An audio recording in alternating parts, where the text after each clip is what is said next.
본 팟캐스트는 지극히 개인적인 의견도 있습니다. 걸러서 들으세요.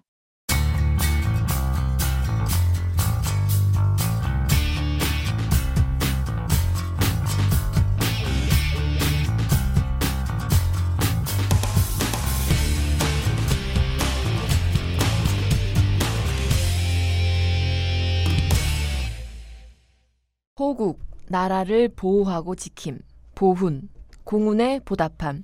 6월은 호국 보훈의 달. 호국 보훈의 길은 무엇일까요? 예능 팟캐스트 179회 시작합니다. 경건했죠? 예? 앞에 좀 괜찮지 않았어요? 뭔가 좀 느낌이 있어 보였어요. 근데 이런 오프닝은 6월 1일 날 하는 거 아닌가요? 그렇죠. 네. 이제 하루 남았지만 하루 남았는데 아직 호국 보훈의 길을 가지 못하신 분들 이제 갈 날이 하루 남았습니다. 제가 가세요. 봤을 때는 호국 보훈이라는 단어를 어제 접해봤나 봐요. 우리 이태영 씨가. 그래서 이거 지금 써먹어야 되는데 하고 오늘 굉장히 큰 감동을 받으신 거예요. 네. 그렇죠. 이런 단어가 있었거든요. 6월에는 이런 말을 쓰는구나. 그럼요. 제가 봤을 때 이태영 씨 다른 거 촬영하다가 혹시 들었던 단어 아닙니까? 아니요. 그건 아니야? 근데 우리가 흔히 쓰는데 정말 그 뜻이 뭐지? 대충은 아는데 정확히 지금 사전적인 의미를 제가 알려드린 거예요. 6월 말 끝날 때 이분들은 7월 달에 듣는데 내일 듣잖아요. 7월 되면 또 호국 보훈 안 하실 분처럼 얘기를 하시긴 하지만 또 그런 마음은 또 7월 가도 계속 돼야죠. 한번 얘기해 주십시오. 쭉 가야죠. 쭉 가야죠. 호국 보훈이 어떤 뜻입니까? 아까 말씀드렸잖아요. 보지 말고 나라를 보호하고 지키는 그 마음에 보답하는 그런 달이죠. 맞습니다. 이태영 씨. 호국 보훈의 길이 뭐라고 생각하세요? 네? 호국 보훈의 길이 뭐예요? 제가 우리나라에 안 사는 겁니다. 저 같은 쓰레기 같은 놈들은 무슨 소리 왜 그러세요 진짜. 또 그래놓고 편집하려고 초반부터 편집해 주십시오. 순간 멍치는데 애드립을 쳐야 되겠는데 어떻게 하면 웃길까 했는데 안 웃기네요. 죄송합니다. 약간 좀 주차 과정에서 또 애를 쓰셔가지고 기분이 안 좋으신 것 같아요. 아닙니다. 알겠습니다. 하여튼 오늘 저기 할 얘기가 되게 많아가지고 하는데 제가 사실 예고를 해드렸던 게 이게 뭐 잘 별 얘기는 아니지만 저희 고양이 그 투 있다면서요? 2탄 제가 말씀 사실 이게 오늘 시간이 좀 넉넉했으면은 좀 이렇게 여유 있게 말씀드리는데 사실 저희가 녹음을 1시간 만에 마쳐야 되는 이런 또 좀 너무 떨린다. 좀 불가피한 상황이 됐어요. 그래서 네네. 빨리 말씀을 맥락은 안 맞지만 빨리 말씀드릴게요. 제가 그때 저번 주에 제가 말씀드리기를 수요일 날 나타났다. 그래서 쫓았다. 후루룩 나갔다. 어디는지 모른다. 나간 것으로 추정. 추정. 나간 걸로 추정된다. 추정되고 들어온 거는 유모차를 타고 들어왔다. 그거까지 있잖아요. 2차인이죠. 지난주 토요일 밤에 있었던 일입니다. 제가 토요일 밤에 이제 모든 일을 마치고 이제 애도 씻기고 이제 와이프도 씻고 저도 제가 씻으려고 이제 샤워를 하고 이제 그 작은 방이 저희 이제 옷방인데 저기 이제 화장품도 같이 있고 해서 이제 스킨을 바르기 위해서 딱 들어갔어요. 근데 불을 탁 켜는데 화장하고 있나요? 아니 그러니까 말도 안 되는 소리 하십니다. 화장하고 있어 되게 재밌었겠다. 꼬리가 있는 짐승이 뭐야 또 꼬리가 있는 짐승이 화장대에서 뛰어내리는 거예요. 진짜 화장을 했긴 했나 보네. 그 깜깜한 밤에서 제가 불을 탁 켰는데 팍 내려갔어요? 팍 내려갔어요. 제 발 밑으로 왔어요? 무서워. 그래 없어졌어요. 그러니까 생각해봤더니 또 없어졌어? 개야 개. 그렇지 개겠죠. 그 수요일날 그 친구. 그 고양이. 개가 아니고 묘. 그 고양이. 그러니까 수요일날 밤에 들어왔었잖아요. 수요일날 밤에 들어와서 목금토를 있었던 거예요 집에. 그럼 이제 나갔어. 3일을? 그러니까 어쩐지 이상한 게 계속 와이프가 그러는 거예요. 밤에 자꾸 물건이 떨어진다. 사람이 없는데 작은 방에. 참 무섭네 진짜. 물건이 떨어지고 막 이렇게 막 멀쩡한 이렇게 막 선반에 있던 책 같은 거 있잖아요. 그게 떨어지고 막 이러는 거. 그 안으로 들어갔는갑다. 그래서 생각해봤더니 꺼림직했거든요. 결국 나타난 거예요. 그래서 그 발견한 시각이 새벽 1시였습니다. 그러니까 이제 대충 이제 그거 봤죠. 뭐 미우새 이런 거 보고 이제 보고 이제 자려고 그런데 그때부터 저는 이제 안 말린 머리로 그 고양이와 사투를 벌이게 됩니다. 찾습니까 이제? 뒤집니다. 그러니까 이제 그 방에 있던 막 그 물건들 다 빼고 도망가는 찾아. 문을 닫아놓은 상태였어요. 아니, 이제 와이프는 그 얘기를 해가지고 아기는 자니까 그 안방 문을 닫아라. 내가 어떻게 찾겠다. 그랬더니 고양이가 막 도망가기 시작하는 거예요. 이 구석에서 끄집어 당기면 저쪽 구석부터 저쪽 구석에 들어. 잡아도 문제다. 아니, 날카롭지 않아요? 막 물 건데. 공격하고. 근데 크기를 제가 자세히 봤더니 네. 이 새끼 고양이하고 네. 이 어른 고양이하고 사이. 중간쯤이에요. 그러니까 사람으로 따지면 약간 중3 중3 청소년 고양이. 천만 다행이다. 중2였으면 큰일 날 뻔했거든. 중2였으면 큰일 나는데 걔도 중2 편이야. 중3이어서 조금은 성숙한 예. 약간 청소년 고양이였어. 예. 얘가 갑자기 또 부엌으로 도망가고 부엌으로 잡으러 가면 또 장방으로 도망가고. 장방 문 닫았어요. 지금. 닫아야 되는데 저희가 사실은 이 전선 때문에 네. 이 케이블이 약간 한 줄 있었어. 문을 확 닫을 수가 없구나. 닫을 수가 없는 거예요. 네. 그걸 그 고양이가 막 비집고 들어가는 거예요. 아. 그래서 저는 이제 그 청소하는 밀대를 들고 응. 이 고양이가 사투를 벌였습니다. 그래서 저는 몰랐는데 저는 눈이 뒤집혀가지고 이제 잡아야겠다는 생각에 걔는 막 찬장, 막 식탁, 다 돌아다니고 위에 다니고. 약간 그 헐리우드 영화 보면 네. 그 나홀로 집에 이런 데 보면 네.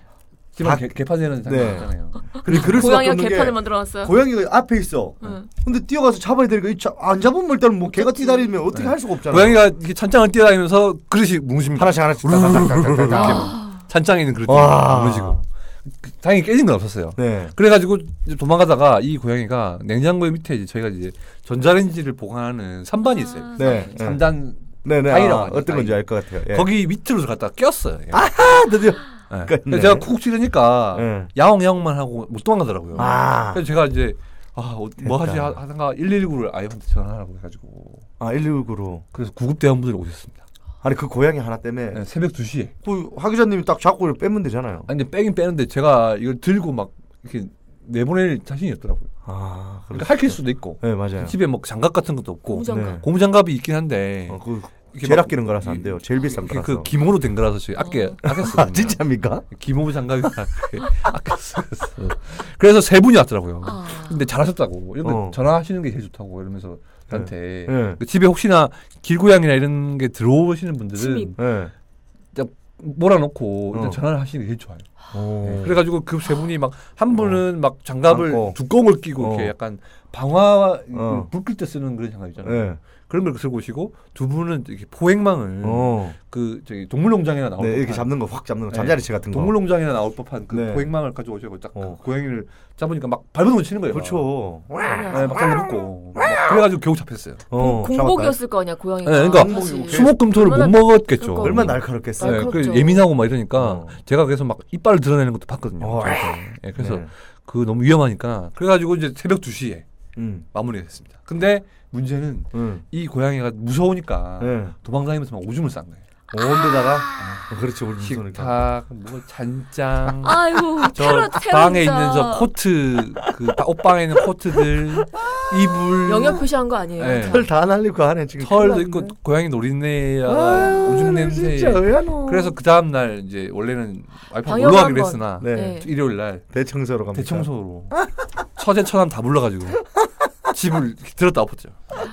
아주 그냥 그래서 그런데 그랬네요. 근데 와이프가 이제 처음에는 되게 무서워했거든요. 네. 근데 나중에는 이 고양이의 생사를 좀 궁금해하더라고요. 어. 그래서 이런 고양이들이 이제 사실 그 구급대원에 잡히면 네. 보호소로 간대요. 네네. 보호소로 안 돼요? 네, 보호소로 가가지고 수감되네. 2주 안에 네. 이 주인이 나타나거나 이 보호자가 나타나지 않으면 안락사를 안락사합니까? 시킨다고 하더라고요. 그래서 그걸 찾아보고 이제 와이프가 아니고 너무 걱정을 하기 시작하더라고요. 그다음부터. 그래가지고 막 그 친구분들하고 이게 막 이제 채팅을 하다가 어떤 한 친구분이 너무 안쓰럽다. 뭐 이렇게 소재를 알려주면 나라도 좀 가보겠다라고 하셨대요. 그래서 이제 와이프가 다음 날 소방서에 전화해가지고 혹시 그 고양이가 어디로 갔냐고 그랬더니 저희 아파트에서 잡자마자 1층 바깥에서 방생을 했대요. 아 그래 던졌대? 이렇게 확 풀어졌대. 풀어졌죠. 고양이가 재빨리 이렇게 길고양이로. 길고양이로 돌아갔다는. 아왜 이렇게 보냈대? 아무튼 그랬습니다. 그래서 이 고양이 시리즈는 이렇게 마무리가 됐습니다. 아 정말 별일이 다 있네요. 전 처음 어떻게 들어왔지? 그거는 유모차 맞습니까? 유모차인 것 같습니다. 왜냐하면 추정이고. 그 다음에 장모님 진술을 받았는데 네. 장모님이 이 아들을 이 유모차를 태워서 이 어린이집에서 하원을 시킬 때 네. 자꾸 고양이 소리가 났다는. 났다. 네, 그랬다. 그래서 근처에 있는 줄 알았대요. 아, 그 유모차 안에 있는. 아, 이제 앞으로는 그걸 집에 꿈을 들어가기 전에 이런. 그래서 꼭 한 번씩 발로 타십니다. 이렇게.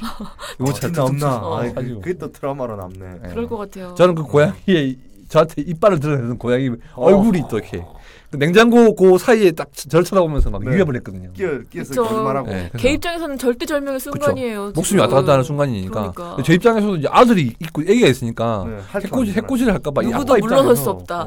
저도 이 뭔가 얘를 어. 반드시 처치해야겠다는 생각으로 막 눈이 지친 거예요. 그러니까 이 두 짐승 간의 이런 네. 그런 사투가 네. 토요일 새벽에 야 이거 완전 영화네. 영화야 좀 장면이야. 무섭고, 예. 뭐좀 극적 가시니까 좋은 좀 시나리오 그거는 앞에 소리는 너무 무서워. 소리는 재밌는. 단편 저는 영화로. 고양이 너무 무서워서 개인적으로 저는 만약에 방에서 고양이를 발견했다 그러면 제가 어떻게 했을까요? 기겁을 하고 제가 집을 버리고 나갔겠죠. 이태영 씨는. 네, 저는 그 고양이에게 고양이에게 집을 맡기고 맡기고 나갈 거예요. 네가 살아라. 저는 반대로 막 그런 상황이었다. 네. 그럼 처음에야 뭐 우리 하 기자님처럼 우당탕탕탕 할 수 있지만 네. 어느 날 갑자기 정이 들어서 이리 오라고. 일로 오라고 했더니 그 안 오면 나비가 안 오 끼어 있는 애한테 계속 먹을 걸 주면서 돼지돼가지고. 걔가 뭔가 이제 깨닫는 거지. 이 사람은 좋은 사람이구나. 그래서 이제 그 친구를 어느 정도 먹인 다음에 배불린 다음에 먹을 것까지 목에 싸준 다음에 이제 밖으로 보내주는 거죠. 나중에 은혜가 앞으로 딱 오는 거지. 지를 우리 집에다 엄청 물어다. 은혜가 없겠다고 자기는 땅에는 제일 좋은 거 고맙다고. 예쁨 받으려고. 예쁨 받으려고 지를 엄청 우리 집에. 본인 일 아니시라고 너무 죄송합니다. 미화해서 얘기하셨어요. 저는 뭐가 됩니까? 죄송합니다. 고양이를 막 대걸레로 막 때리는 저는 뭐가 돼요? 근데 애기가 동물 있으니까. 학대론자가 되는. 그건 아니 뭐 저는 그냥 고양이니까. 툭툭 쳐서 이렇게 내보내라 그랬어요. 네. 이 나가길 순간적으로. 근데 바랬는데. 안 나가는 거야 얘가. 네. 그래서. 네, 그래도 아무튼 119 대원님들 길고양이나 혹시 그 네. 바깥에 야생동물이 집으로 갑자기 침입하는 경우가 있을 수 있는데요. 그런 경우에는 당황하지 마시고 이 동물을 좀 몰아넣은 다음에 맞아요. 119에 전화하십시오. 네네. 그게 좋은 가장 교훈 하나 빠르고 얻었습니다. 가장 좋은 방법. 네. 알겠습니다. 재밌네요. 하여튼 뭐 이렇게 끝났고요. 10분 동안 얘기를 했어요. 이 얘기를. 이 얘기 10분 정도 했어요. 얘기 10분 했는데 아무튼 그러면 이제 그 오늘 주제가 사실은 아까 네. 이제 태영 씨 말씀대로 호국 보훈의 달이긴 한데 네. 그 나라를 좀 지키는 네. 나라의 그런 뭐 이렇게 안타까움을 좀 이렇게 대변할 수 있는 그런 영화들이 요즘 또 개봉을 앞두고 있고 하고 네. 있어서 네. 특히 이제 두 작품을 좀 선정해서 좀 얘기를 해보고 두 작품 하기 전에 잠깐 맛배기로 리얼 얘기도 좀 합니까? 리얼 얘기요? 다음에 합니까? 뭐 하실 거 있으세요? 하실 아니요. 이야기 아니 그건 아니고 영화 보셨어요? 보질 못해. 28일 날 네. 이제 개봉했다고 하는데 개봉했죠. 어떻게 되는지 제가 많은 궁금해서. 분들이 후기를 봤는데 네. 영화를 보고 어. 보통 이제 영화 보고 나면 퇴장한다고 하잖아요. 네. 영화 보면 근데 도망쳤다는 분들 도망쳤대요. 영화관에서 도망쳐왔다 네. 이런 분들이 많고 그런 리뷰 때문에 예. 더 보고 싶은 마음도 있어요. 얼마큼 댓글에 재미없는 거야. 제가 아까 찾아봤는데 되게 창의적인 게 많아요. 네. 나만 당할 수 없다 음. 이런 댓글 남겨주신 분도 있고요. 네. 꼭 그렇게 찍었어야만 속이 후련했냐 야! 이렇게 남겨주신 분도 있고. 제 아는 분은 트랜스포머 이번에 새로 나온 거 네. 3인가요? 예. 그걸 다시 봐도 되겠다. 다시 한번 더 또 보겠다. 한숨을 5분마다 한 번씩 쉬게 된다 뭐 이런 것도 있고요. 그다음에 시간 가는 줄 알고 봤습니다. 시간 건줄 알고 봤습니다. 시간 그런 가는 분들. 줄 알고 지금 저희 할머니가 이 영화를 보고 류마티스 관절염을 극복하셨습니다. 감사합니다. 뭐 이런 것도 있고요. 그다음에 한국 영화 4대 천왕 클레멘타인 성냥팔이 소녀의 재림 실광구 리얼 이 영화는 마스터피스다. 이런. 야. 아 진짜 우리는 댓글 이렇게 댓글. 웃을 수밖에 우리가 없죠. 네, 웃으면 안 네. 되는데 네. 어쨌든 리얼 저는 꼭 보러 가겠습니다. 하여튼 뭐 네. 저 뭐 나중에 이제 좀 화제가 되면 나중에 한번 다시 얘기를 할 텐데 네. 이거 제가 생각하기에는 기자 입장에서 봤을 때는 네. 이 영화가 이제 115억의 중화권 알리바바 에서 돈을 픽처스라는 투자했다 투자를 하던데. 받았거든요. 근데 네. 이제 그 투자를 받은 게 뭐겠습니까? 뭐 저기 시나리오를 보고 했겠어요? 아니면 감독을 보고 했겠어요? 김수현 김수현 씨를 씨잖아. 보고 한 거거든요. 그러니까 네. 김수현 씨한테는 오히려 이 영화의 출연이 이 별에서 온 그대의 출연이 결국 돌고 돌아서 좀 도구로 돌아온 게 아닌가. 근데 왜냐면, 이게 네. 저는 또 반대로 생각하자면 한국에서는 이럴 줄 모르겠는데 네. 또 중국하고는 맞을 수가 있어요. 그렇죠. 뭐 중국 가서 또 사실 대박 날 수 또 있어요. 영화가 뭐 IPTV 또는 해외 판권에 네. 좀 욕심을 갖고 있을 수도 있는 거니까. 그래서 근데 되게 좀 영화를 보신 분들의 얘기에 따르면 거기 이제 카지노가 배경으로 나오고 네. 근데 카지노 회사가 투자를 했어요. 네. 또 그 얘기도 카지노 들었습니다. 홍보 영화가 아니냐 뭐 이런 얘기가 있을 정도로 또 카지노 거대 씬이 자본이 들어가 있기 때문에 그러니까 이게 거기서 그런 또 거죠. 많은 수밖에 돈을 없군요. 넣었다는 얘기도 있고. 그러니까 중간에 또 이 감독님이 또 투자자분들하고의 약간 갈등으로 또 그만뒀다는 얘기도 있고요. 그래서 네. 이제 이 김수현 씨의 이중 사촌인 제작자분이 네. 좀 메가폰을 잡았던 이런 상황도 있었거든요. 아 이거 다 팩트입니까? 네, 이게 다 오. 확인된 사실인데 그래서 결국에는 이 자본 투자를 하시는 분들도 분명히 영화 잘 되게 하는 그런 네. 다 꿈이 있으시겠지만 진짜 영화는 정말 이 감독과 작가와 배우의 영역으로 놔둬야 되는 부분이 좀 있거든요. 근데 맞습니다. 이제 간섭을 많이 하다 보면 결국에는 어떤 기괴한 결과가 나오는지에 대해서 좀 잘 알 수 있는 그런 사례가 되는 게 아닐까. 리얼에 대해서는 좀 아직 안 봤으니까 간단하게 이렇게 표현할 수 있을 것 같아요. 그렇습니다. 조만간 리얼 보고 얘기를 나만 당할 수 없다 이런 댓글을 좀 이렇게 눈에 띄고요. 그러면은 저희는 이제 해볼 내용이 아무래도 이제 8월달 또 광복절도 다가오고 여름도 다가오고 해서 이제 두 편의 영화를 좀 이렇게 오늘 얘기해 보려고 하잖아요. 근데 먼저 아마 박열부터 얘기를 해야 될 것 같아요. 근데 이 영화를 태영 씨가 지난 밤에 어제였죠. 어제 개봉했어요. 봤어요? 어제 심야로 봤어요. 우와. 저 너무 잘됐다. 너무 보고 싶었던 영화여가지고 심야에 혼영을 했습니다. 혼자 영화 보는. 혼영. 저 얼마 전에 홈캠하고 왔는데. 홈캠 뭐요? 혼자 캠핑. 혼자 캠핑. 혼자 캠핑할 수도 있어요? 그걸 제가 하고 싶어 했던 건 아니고 방송 때문에 혼자 떠나는 요즘 혼술 뭐처럼 홈캠도 있다. 홈캠 무섭겠는데요. 죽는 줄 알았습니다. 이게 또 빗나갔는데 외연도라는 서쪽에 제일 서쪽에 있는 우리나라 서쪽 섬에 가서 했는데 그 캠핑이 된다길래 갔는데 완전 사람 한 명도 없는데 알죠? 외지에다가 텐트를 쳤는데 그 불빛에 날파리고 뭐 온 동네 벌레들이 다 와가지고 덮어 쓰더라고. 문 닫고 잤어요. 그냥 하루 종일 문 닫고 잤어요. 뭔가 저기 반상의 역할. 너무 힘들었습니다. 박열 보셨으니까 박열 소감을 간단하게 말씀해 주시죠. 일단 뭐 박열 여러분들 알고 계신 것처럼 기본 정보를 좀 드리자면요. 이준익 감독 그렇죠. 작품이고 얼마 전에 또 동주란 영화를 해서 또 일제강점기 영화를 또 하셨어요. 맞아요. 저하고 가는 길은 똑같은데 그렇죠. 동엽 씨도 지금 일제강점기 개그를 또 하셨죠. 했잖아요. 역사하고 그다음에 판소리 개그 했는데. 그렇죠. 네, 그렇습니다. 주연으로는 이재훈 씨와 최희서 씨가 주연을 맡았고요. 줄거리를 간단하게 그래도 알려드려야 될 것 같아가지고 제가 지금 네이버 영화에서 줄거리를 봤는데 겁나 길어.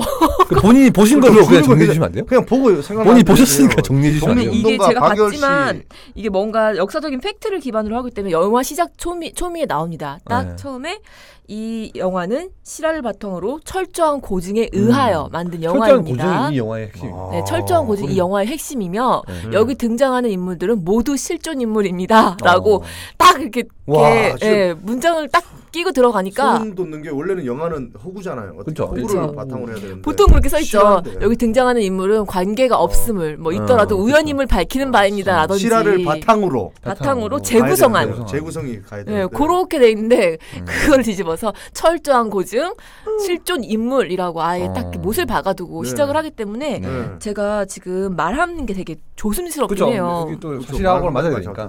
네, 조심스럽고 그리고 또 이제 영화를 평하는 거에 앞서서 역사적으로 실존했던 영웅이시고 또 우리 독립운동을 하셨던 분들이 계시고 하니까 이걸 영화로 평가하기에 좀 조심스러운 부분이 되게 많더라고요. 그래서 우리 그러면 이거는 넘어갑시다. 네네.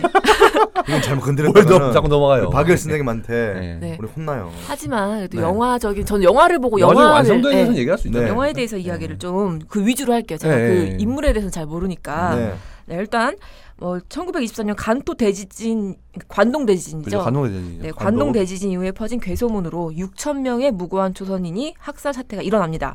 또 이 사건을 은폐하기 위해서 조선 총독부, 일본에서 불령사라는 그 조직을 그러니까 누명을 뒤집어 씌우는 거예요. 그 조직에게. 그러니까 항일 운동을 하던 조선 청년 박열에게 대역 사건을 저질렀다는 누명을 씌워서 이제 지목을 하고 재판에 넘기죠. 재판에 넘깁니다. 네, 맞아요. 그래서 그의 연인 가네코 후미코. 가네코 후미코와 함께 그렇죠. 일본 황태자 폭탄을 암살을 자백하고 이후 사건을 둘러싼 재판이 진행된다.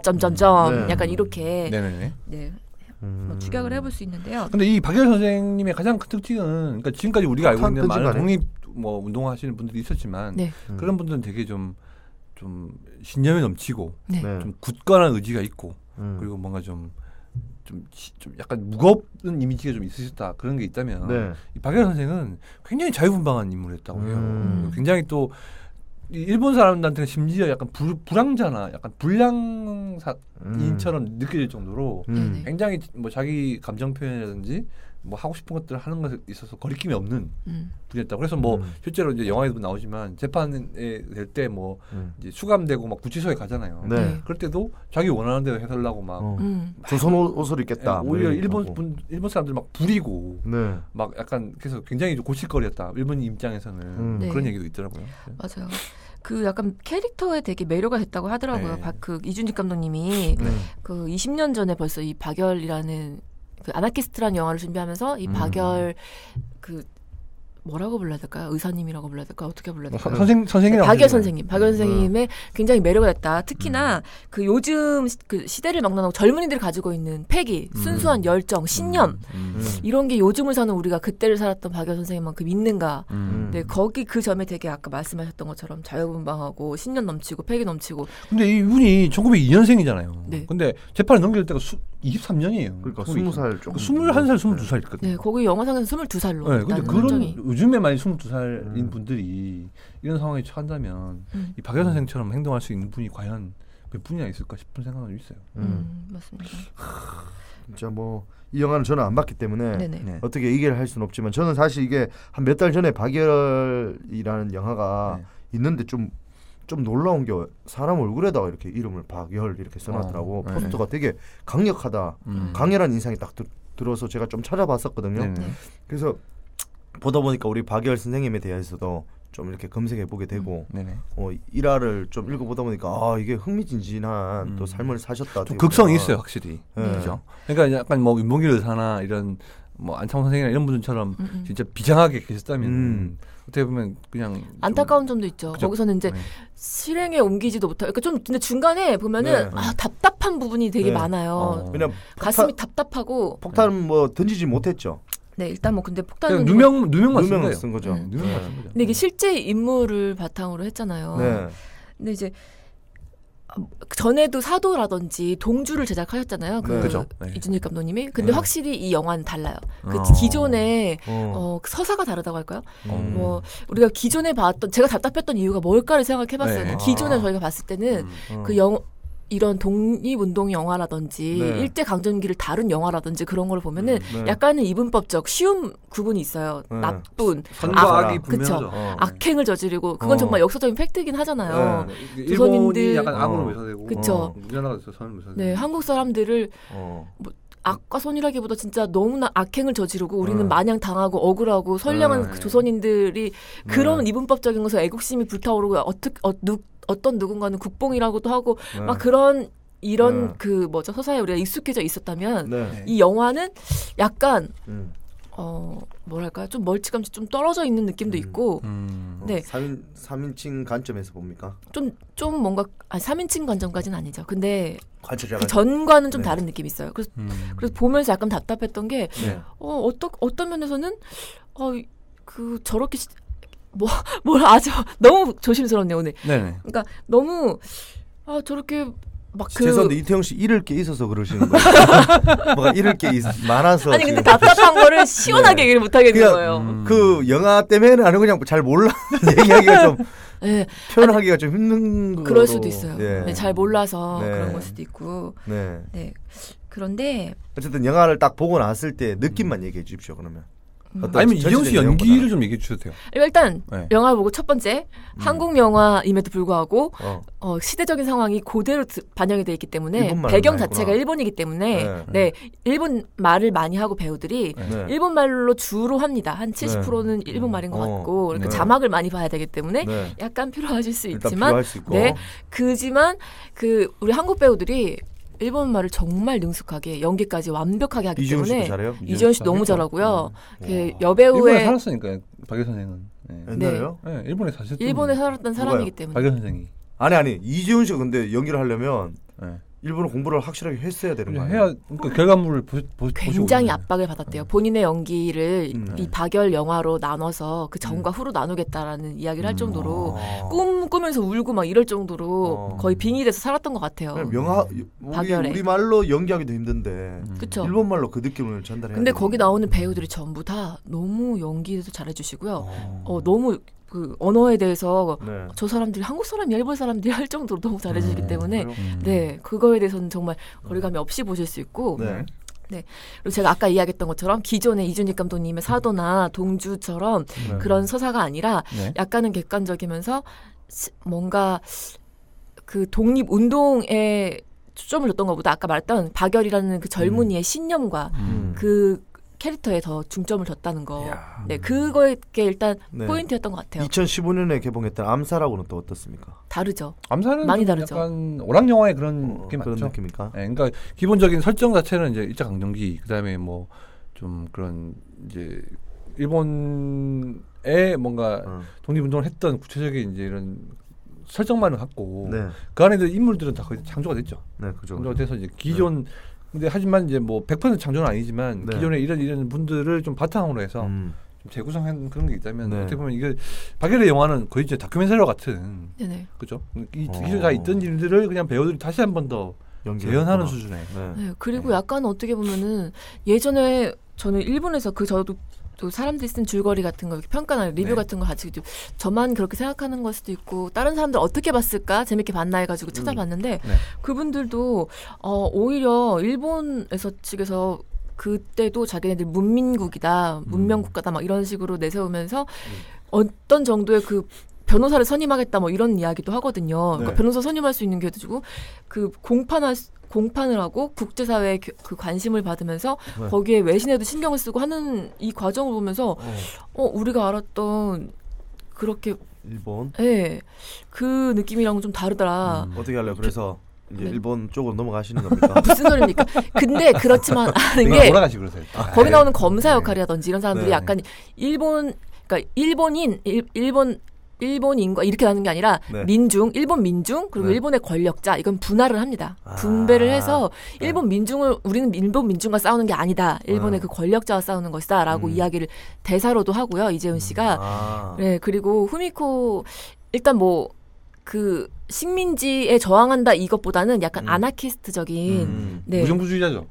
거기에 더 초점이 맞춰져 있기 때문에 독립운동 이런 느낌이랑은 약간 결이 다릅니다. 약간 뭐 국가라는 체제 자체가 우리를 행복하게 할 수 없다. 네, 맞아요. 이제 이 아나키스트 분들의 신념이거든요. 그러니까 국가 없이도 우리는 잘 살 수 있다. 이런 게 있기 때문에 뭔가 통제 자체를 그냥 이게 뭐 한국으로 그러니까 조선이라는 나라의 통제라든지 맞아요. 일본이라는 나라 통제는 이 국가 시스템 자체를 좀 부정하시는 그런 의미가 있죠. 그렇군요. 그러니까 이제 대부분의 독립운동가는 우리나라를 지키기 위해 맞아요. 우리나라 국가 체제를 지키기 위해 다른 국가 체제와의 저항하는 이런 거라고 한다면 이 아나키스트는 다 부정하는 거죠. 국가 자체를. 민중의 삶이 더 중요하다 뭐 이런 맞습니다. 그런 쪽으로 가는. 그래서 마지막 그 재판장 씬이 되게 유명한데 아까 말씀하셨던 것처럼 분홍색 그 옷을 입고 나오셨다고 실제로. 홍복을. 관원복. 결혼할 때 입는 분홍색 그 관원복을 입고 재판장에 나왔다고 하더라고요. 실제로. 그러면 실제로 이제 결혼을 했다는 의미로 하는 거예요? 두 분이 이제 그 안에서는 뭐 실증은 바탕으로 했다고 하지만 제가 그 문헌을 찾아본 건 아니지만 두 분이 뭐 독립운동이 아니죠. 아나키스트로서 동지로서 동거를 시작함으로써 첫눈에 사실은 반하게 돼요. 후미코가 박열 선생을 보고 그래서 둘이 동지로서 지내다가 이제 사랑이 싹트고 이제 결혼을 하지 못한 상황에서 후미코는 이제 호를 단신이거든요. 일본에 이제 가족이 없고 나중에 이제 같이 조선땅에 묻히자 해서 혼인신고를 해야만 가족이 수습을 할 수 있기 때문에 혼인신고를 하고 관복을 입고 이제 뭐 그런 약간 러브 스토리가 들어가긴 해요. 네. 근데 약간 저는 그 러브라인에도 그 동감을 좀 못 느꼈어요. 그래서 약간 좀 저는 그게 좀 거슬렸거든요. 뭔가 그러니까 뭐 녹아나지 않았던 거죠. 그러니까 여기에는. 그러니까 약간 조금. 사실 모든 뭐 현실이 다 극성을 가지고 있는 건 아니니까. 그죠? 근데 이태영 씨는 아마 결혼 안 하셔서 그 부분에 대해서 이해를 못 할 수 있는데 또 결혼하신 분들은 또 다른 관점에서 볼 수 있으니까 영화나 뭐 드라마나 이런 것들은 자기가 처해 있는 입장에서 이렇게 바라봐야 또 그 감정이 또 이입되거든요. 네네. 그렇다 보니까 우리 어렸을 때 봤을 때랑 또 나이 들어서 봤을 때 똑같은 영화인데도 생각하는 차이가 또 다르듯이. 근데 저도 저처럼 그렇지만 아까 말씀하셨던 것처럼 포스터에 되게 현혹되잖아요. 오, 되게 강렬하고 뭐지? 머리에다 이렇게. 네, 그리고 거기 뭐라고 하죠? 그 문구? 박열하고서 거기다가 나는 조선의 개새끼로서이다라고 딱 그게 들어가 있잖아요. 그러니까 진짜 그 자기를 개새끼라고 칭할 정도로 그게 그 시 제목이에요. 실제로 개새끼로 쏘이다. 네, 실제로 시 제목. 후미코가 또 반하게 되는 계기가 되기도 하죠. 맞아요. 그 시를 보고 반한다. 그래요? 네. 저도 좀 대한민국의 쓰레기로서 그렇기 때문에 어떻게 조선의 개새끼입니다라고 했을 때 어떻게 한 거였나 이제 그런 거에 좀 저는 궁금하고 해서 갔던 건데 사실 그런 거에 대해서는 조금 아쉬움이 약간 그 홍보와 이 작품의 약간 괴리감에 네, 괴리감이 좀 괴로워하는. 알겠습니다. 일단 뭐 또 보실 분들 많으니까 또 소개를 저희가 좀 많이 하는 것보다는 이 정도로 좀 말씀드리는 게 좋을 것 같고. 좋습니다. 또 한 작품을 더 준비했잖아요. 또 있죠. 이제 26일 날 개봉하게 되는 7월 26일 개봉하게 되는 군함도. 네. 바쁩니다. 제가 또 절친 형님, 지섭이 형님, 그리고 중기, 그리고 항상 그 게임 아이템을 또 보내주시는 송중기 씨. 제가 친한 사람 다 나오더라고. 근데 예고편이 이제 공개가 됐는데 가장 좀 화제가 됐던 게 그거였어요. 맨 마지막 장면. 기억하시면 모르겠지만 그 우길승천기라고 하죠. 네. 이제 그 제2차 세계대전 당시에 태평양 당시에 일본 군이 썼던 그 깃발이었는데 그거를 이제 반으로 자르는 그 씬이 있어가지고 그 장면에 굉장히 많은 그 우리나라 네티즌들이 막 열광을 했던 그런 좀 그 유튜브에서 저도 그거 봤는데 유튜브에서 지금 뭐 일본인들은 난리 또 그들이 와서 다 댓글 달았는데 어쨌든 그게 근데 일본 국기를 찍은 게 아니잖아요. 우길승천기는 그 어떻게 보면 그 전체주의의 상징이죠. 군국주의 전체주의 그러니까 그쵸. 일본의 그런 야욕을 상징하는 깃발이기 때문에 약간 국가 자체를 나치 부정한 건 아니죠. 그렇죠. 나치 깃발을 자른 거랑 마찬가지인 거죠. 자른다고 해서 독일 자체를 부정하는 게 아니니까. 어떻게 보면 우길승천기는 그 군대 깃발이기 때문에 그 군국주의를 배격한다 이런 의미로 해석을 할 수 있을 것 같아요. 근데 이게 사실 지금 개봉이 이게 방금 뭐 태연 씨가 일본 반응도 소개해 주셨지만 이게 문제가 되는 게 뭐냐면 이미 2015년에 이 군함도라는 섬이 유네스코 문화유산에 등재가 됐었거든요. 근데 이거는 이제 왜 어떤 이유냐 하면 산업화 뭐 이렇게 현대화에 약간 모든 증거가 다 들어있고 비서양권 국가 중에서는 거의 유일하게 산업화에 그런 많은 요소들이 집약돼 있다. 그렇기 때문에 뭐 문화유산에 남겨야 된다. 그러니까 일본 입장에서 봤을 때는 좋은 의미로 좀 포장을 하고 싶은 그런 섬인데 이 그 지하에 이렇게 1000m 밑에 지하의 갱도에서 그렇게 막 이제 사람들만도 못하는 삶을 살았던 그런 수많은 조선인들의 그런 얘기는 빠져 있거든요. 그러니까 그거를 같이 알리자라는 이제 의미의 유승환 감독의 컸던 것 같아요. 그래서 이제 중간에 화제가 된 게 예전에 이제 제작 발표할 때 일본의 아사히 신문 기자분이 오셔가지고 질문을 했거든요. 그래서 이게 실제하고 얼마나 비슷한 영화냐 그리고 좀 그 뭐 개봉 이렇게 하고 나면서 뭐 한일 관계에 끼치는 영향 같은 거를 질문을 하셨었는데 그때 이제 유승환 감독이 했던 얘기가 또 화제가 됐죠. 그러니까 가장 요약을 하자면 우리가 갑을 관계가 아닌데 우리 영화를 만드는데 왜 일본에 신경을 써야 되냐. 우리는 알려야 할 것을 알리는 것뿐이다. 그러니까 같이 알아야 되는 거다 이거는. 근데 알려야 하는 것을 못 알리고 너무 한쪽에 그런 얘기만 알려지지 않고 있냐. 그러면서 그런 얘기를 하는 바람에 또 더 많은 또 네티즌들이 또 열광을 하는 그런 상황이 돼서 어떻게 보면 이 영화를 개봉하는 것만 기다리고 있는 또 애국 시민들이 굉장히 많더라고요. 이게 벌써 작년부터 얘기가 나왔던 거 아닙니까? 그렇죠. 왜냐하면 저는 또 조금 좀 다른 관점에서 어쨌든 우리나라 영화지만 이 그 안에 또 들어있는 배우들이 일본에서도 또 좋아하시는 그렇죠. 일본에 인기 있는 배우들이 굉장히 많아요. 손희섭 씨도 그렇고 송중기 씨도 지금 다 일본에서도 인기 많고 한데 이 영화를 통해서 과연 그분들의 앞으로의 행보가 어떻게 될지가 너무 궁금한 거예요. 좀 무섭기도 하고 또 그분들은 그냥 태연하게 팬이지만 그 팬으로 넘길 것인지 아니면 여론에 휩싸여가지고 또 문제점을 또 일으킬지 저는 또 걱정이 되는 사실 이제 지금 개봉하면서 뭐 북미나 중국 이런 데서 이제 이런 판권 협상이 활발하게 되고 있는데 일본에서는 아직 지금 그 반대 의견이 많아가지고 그렇죠. 이거 말도 못 꺼내는 거죠.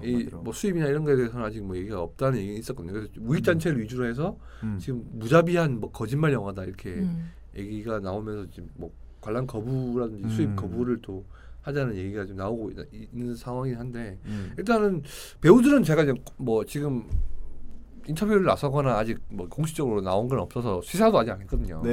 이제 제작 보고회를 한 상태고 그다음에 이제 뭐 배우들의 그런 다큐멘터리식의 그런 코멘터리만 나와 있는 상태지만 굉장히 좀 신념을 갖고 좀 일을 한 것 같더라고요. 특히나 이제 이 유승환 감독의 그런 의지가 가장 커요. 그러니까 이 유승환 감독은 제대로 한번 해보자라는 생각이 되게 크더라고요. 그러니까 우리가 할 수 있을 만큼의 최대치를 하자. 그러니까 이분은 되게 이 역사적인 그 아픔이 본인한테는 부채로 나왔던 것 같더라고요. 굉장히 커서 뭔가 영화로만이라도 그런 그분들의 넋을 좀 위로하고 사실 이 불암도라는 팩트가 알려지기 이제 무한도전 네. 시작이었잖아요. 네. 그때 이제 하하 씨가 이제 일본 가가지고 구암도 구경하고 했는데 네. 막상 그 9층짜리 아파트가 있는 일본인 거주구역, 그러니까 좋은 네. 데는 다 구경을 시켜주는데 네. 이 섬 북쪽에 가면 조선인 거주구역이 있었어요. 네. 근데 거기는 관광이 금지돼 있습니다. 와. 그걸 보여주지 않아요. 그리고 지하도 못 들어가요. 그러니까 딱 호텔 부분, 좋았던 부분만 관람을 시켜주고 좋은 일을 시켜주는데 그 하하 씨가 그걸 보고 북한인가요? 북한이 네. 평양관광 시킬 때 그런 식으로 그렇죠, 하잖아요. 그렇죠. 존재를 하는데 하하 씨가 그래서 그게 약간 기가 막혀서 나왔는데 그 당시 이제 같이 있던 그 서경석 교수님이 네. 그 위령패를 소개를 시켜준 거예요. 당시 조선인들 징용자들이 네. 죽은 사람들 많고 했는데 네. 그 나가사키 시에서 위령패를 만들었는데 이 위령패 위치가 말도 안 되는 데 있는 거죠. 그러니까 이 막 마을의 변두리에 산으로 들어가면 네. 숲으로 막 헤쳐 있는 데를 막 지나가서 막 동굴 같은 데를 지나가야 요만한 자투리 공간에 이렇게 폐가 하나 서 있었어요. 근데 이게 막 거의 지진료도 확보가 안 되고 네. 들어가는 길도 안내가 안 돼 있고 하니까 정말 아는 분들은 못 들어가는 이게 너무 이제 분통이 터지는 상황인 거죠. 그래서 네. 그런 걸 보고 이제 유승환 감독님이 되게 그런데 분통을 느끼고 해서 제대로 됐구나. 알려보겠다 해서 시작을 한 프로젝트였거든요. 아. 거기다가 이제 황정민 씨도 얘기를 들어보면 네. 피가 끓는다 이런 네. 얘기를 이제 코멘터리에서 하는 걸 보면 네. 네. 굉장히 이 영화를 택하게 된 많은 배우들의 그런 시작점이 네. 그런 뭔가 뭐 애국심까지는 아니겠지만 그런 뭔가 좀 그 뭐랄까요 그 사람으로서의 권리를 착취당하고 그러니까 인간의 측면에서 네. 꼭 우리나라가 아니라도 네. 외국에서도 이런 일이 있었으면 진짜 같이 분노해야 되는 부분이 그렇죠. 있는데 맞습니다. 특히나 좀 우리나라 선조들이 겪었던 일이기 때문에 더 뭔가 네. 분개하게 되는 네. 약간 그런 부분들이 좀 출연의 이유가 됐기 때문에 제가 볼 때 느낌은 약간 이렇게 일본에서의 그런 논란이라든지 이런 부정적인 시각도 그냥 감당하겠다는 느낌을 좀 받았거든요. 그만큼 이 배우들한테는 좀 중요한 작업이 아니었나라는 생각이 개인적으로 좀 있었습니다. 네네. 그래서 거기 보면 이제 뭐 주요 출연자들 나오지만 이제 김수환 양이 나오게 되는데 이 친구가 예전에 그 부산행에 나왔던 부산행에 네. 나왔던 공유 씨 딸. 공유 씨 네. 딸로 나와서 네. 같이 도망다녔던 친구였는데 이 친구도 많이 큰 모습이 또 보이고요. 아. 그리고 최근에 이제 또 이제 이 구람도 관련해서 이슈가 됐던 게 약간 그 현장 처우, 네. 그 조연 배우들 엑스트라들의 처우에 관해서 또 좀 약간 얘기가 있었는데 네. 어떤 그 엑스트라로 촬영했던 분이 이 SNS에 글을 올려가지고 뭐 진짜 강제징용 못지않은 진짜 부당한 처우를 당하고 뭐 여름에 겨울 씬을 찍는데 막 선크림도 못 바르게 하고 되게 막 이렇게 착취가 심했다 이렇게 주장을 해가지고 막 논란이 됐거든요. 네. 근데 그러자마자 이제 제작사가 나서가지고 뭐 출연료 미지급도 없었고 그걸 부당한 대우도 없었다고 해명을 하고 다른 또 엑스트라들이 되게 자랑스럽게 찍었다고 얘기하니까 네. 또 이 원래 글을 올리셨던 분이 또 글을 지우고 이러면서 약간 또 좀 아이고. 논란이 됐던 그런 상황도 있었어요. 참 이게 들어봤을 때 네.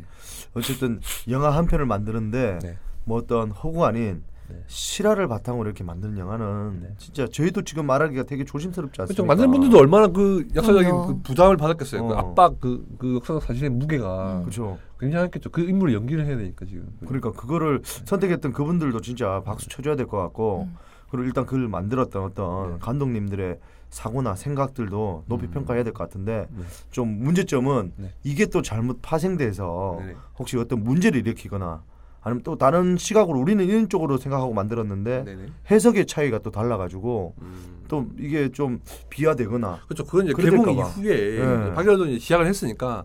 근데 박열의 경우에는 사실 뭔가 해석의 여지가 다양하게 나올 것은 좀 없긴 네네. 해요. 근데 구남도의 경우에는 이제 그런 게 있죠. 그러니까 아까 말씀하셨던 국뽕이라는 네. 이른바 우리가 저희가 얘기하는 그러니까 네. 너무 좀 이렇게 자국 우선주의, 그러니까 우리나라의 그런 것들만 강조하는 그런 애국심을 자극하는 영화가 아니냐. 네. 뭐 이런 논란이 좀 있을 수도 있고. 그렇죠. 근데 그 안에서 나오는 또 뭐 해외는 해외대로 네. 또 약간 반감을 살 수 있는 부분이 네. 있는 거고. 그러니까 이런 부분들은 아무튼 뭐 결론은 네. 흥행은 잘 되겠다 네. 싶은. 이게 800만이 지금 BP라고 하더라고요. 어딘가요? 제작비가- 불암도가요? 손익분기점이. 와 제작비가 어마어마하게 들어갔네요. 그러니까 230억 넘게 들었다고 하는데 와. 800만인데 이 채우는 게 별로 어렵 것 같지 않아요. 제가 봤을 때 맞아요. 800만요? 한 1000만 넘게 들어갈 것 같은데라는 마음이 막 드는 거지. 그러니까 손익분기점이 800만이니까. 그러니까. 8만 하면 이제 똔똔이 되는 영화가 그죠?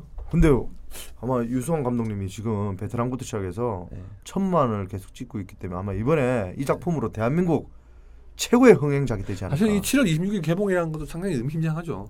예. 이게 이제 그쵸. 영화가 딱 8월 달 개봉해서 중 1월 1주째 지나면 이 탄력 받을 때. 광복절이 딱 들어오고 그거 또 뉴스나 이런 거 영화를 또 배경으로 또 그렇죠. 다큐멘터리나 몇 개 그러면 딱 또 이제 때려주면 막 다양한 이슈가 나오겠죠. 막 그 반대하는 분들의 막 해외 반응이라든가 아니면 막 예를 들어서 뭐 이렇게 일본 측 어떤 입장에서 뭐 송중기 씨의 그런 행사를 막 취소하려고 이런 이슈가 또 소지섭 씨 막 소지섭 씨의 뭐 일본 중국 가면 되잖아. 행사가 못 들어가게 하고 문제가 있다거나 이런 혹시라도 이런 상황이 생기면 어떻게 보면 영화 입장에서는 더욱 더 뭔가 탄력이 받을 수 있는 관객 흥행 입장에서 봤을 때는 그런 또 요소가 있기 때문에 우리 배우 우리가 살려야 된다면 여러 가지를 봤을 때 진짜 800만 원 그렇게 높은 수치는 아닌 것 같아요. 맞아요. 발송할 수 있을 것 같은 그런 느낌이 듭니다. 저는 어쨌든 두 영화 다 네. 대박 나셨으면 좋겠고 앞으로도 네. 이런 어떤 실화 우리가 잘 모르는 역사잖아요. 어떻게 보면 우리가 공부할 때 뭐 고대나 뭐 조선까지는 저희가 다 배우지만 사실 우리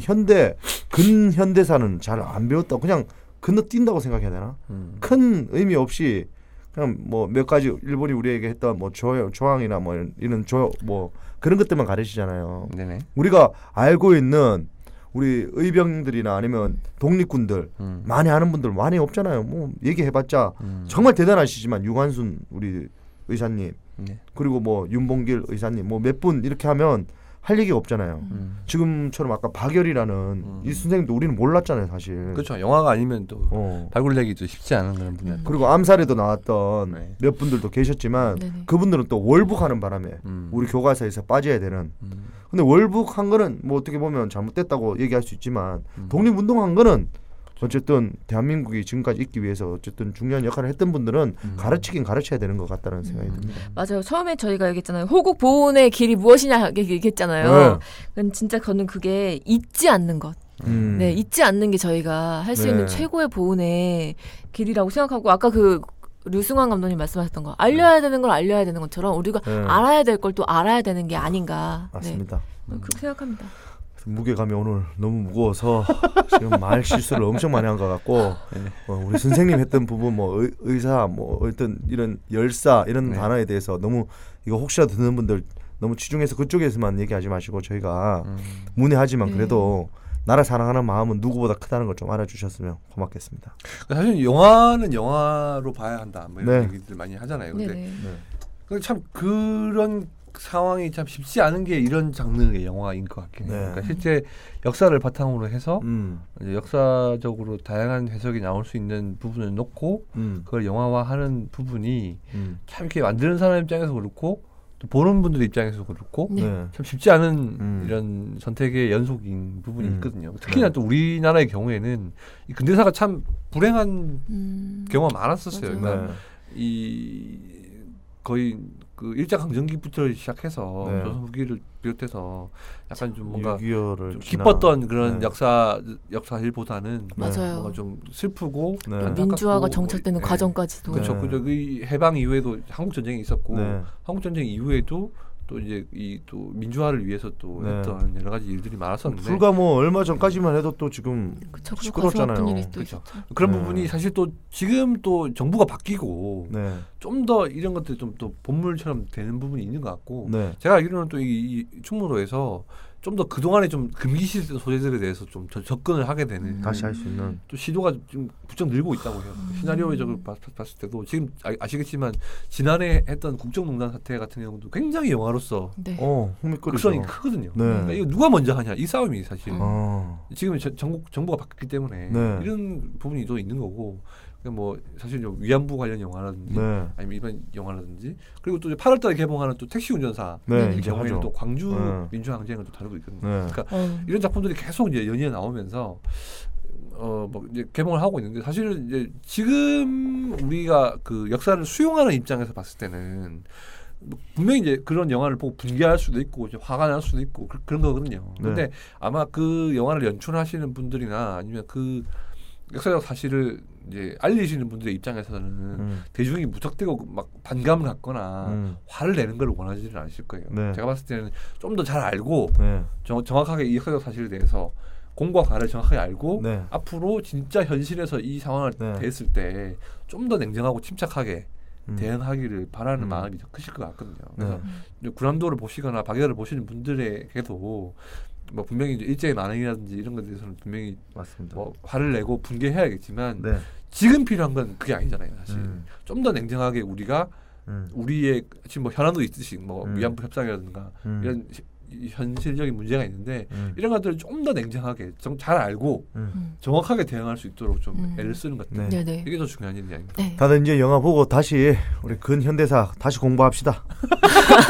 그래서 지금 만약 우차사가 지금 방송 중이었다면 정말 그 동엽 씨 입장에서는 소재가 많은. 근데 공부 안 했던 게 아닌데 네. 공부했는데 시험만 끝나면 다 까먹어. 그렇지. 네, 그게 문제예요. 그러니까 공부하는 입장에서 가르쳤으니까 그런 것 같아요. 맞아요. 이걸 진짜 시험 맞추려고 막 예를 공부하니까. 거북선 만들고 임진왜란 그것만 얘기해도 누구라고 얘기합니까?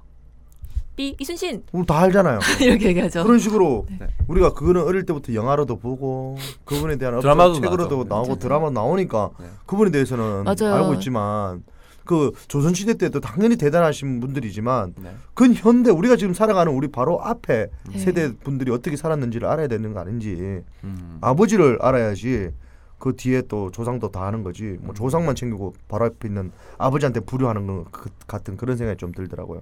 근현대사 공부 다시 하겠습니다 저는. 이상 그 역사 전문 개그맨 반성이었습니다. 네. 아무튼 뭐 좀 이렇게 시간상 때문에 좀 약간 좀 가볍게 다룬 그런 느낌이 있는데요. 네. 아마 이제 뭐 태양 씨뿐만 아니라 이제 이 영화를 다 이제 보고 이러고 나면 좀 더 다양하게 얘기할 수 있는 네, 저희가 부분이 있을 거라고. 8월 할 생각하고. 말쯤에 네. 다시 한번 얘기를. 8월 말 너무 늦죠. 아 그럼 7월 말에 개봉. 8월 15일 날 8.15 때 저희가 다시 한번 얘기를 쭉 해보는 걸로 알겠습니다. 그러면 뭐 저희는 또 오늘 뭐 짧지만 좀 네. 영화 얘기를 말씀드렸고요. 또 좀 재밌는 주제를 가지고 또 네. 돌아오도록 하겠습니다. 알겠습니다. 연예는 바카스터 179회 여기서 마치고요. 저희는 다음 시간 뵐게요. 안녕히 계세요. 안녕히 계세요.